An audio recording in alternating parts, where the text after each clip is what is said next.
Huwa ni mpenzi mwanamichezo, ni wasaa mwingine tena tunakwenda kujadili yale ambayo yamejili katika sakata la michezo, na ni mchezo mkubwa huu wa Simba dhidi ya RS Berkane ambao unapigwa hapa Berkane, Morocco. Na tunakwenda sasa kutaja vikosi ambavyo vinaanza katika mchezo ambao unapigwa hivi punde, na ni kikosi cha mnyama ambacho kinakwenda kutikisa.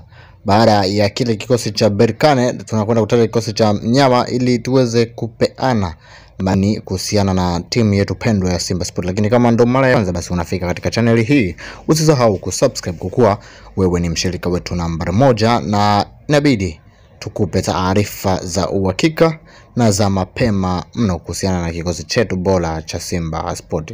Sasa golini si kama ilivyo kawaida au kama ilivyo ada, golini yupo Musa Kamara.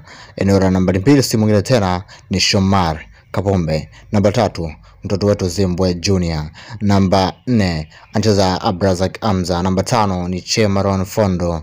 Namba 6 Yusuf Kagoma. Namba 7 si mwingine tena ni Kibu Denis Prosper.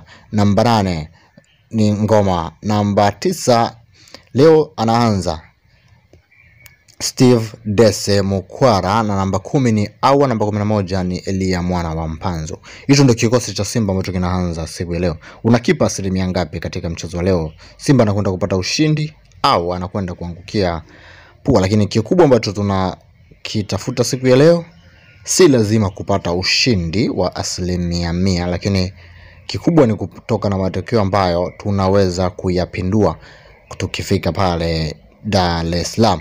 Tukipata sare ya goli zozote si mbaya, tukipata sare ya nyau si mbaya, tukipata ushindi wa 1-0 si mbaya, lakini tukipata hata ufungwa goli 1-0 au 2-1 si mbaya. Tunaweza tukaenda kunyanyua matokeo tukifika pale Dar es Salaam. Lakini kwa sababu mechi imenyeshwa Zanzibar, basi ni pale pale Zanzibar Nyuman Complex ambapo tulishaimnyoa mtu goli 2-0 na akaondoka akiwa analia. Waarabu sasa hivi wamepata dawa yao ni Simba Cox, dawa yao. Subscribe, asante.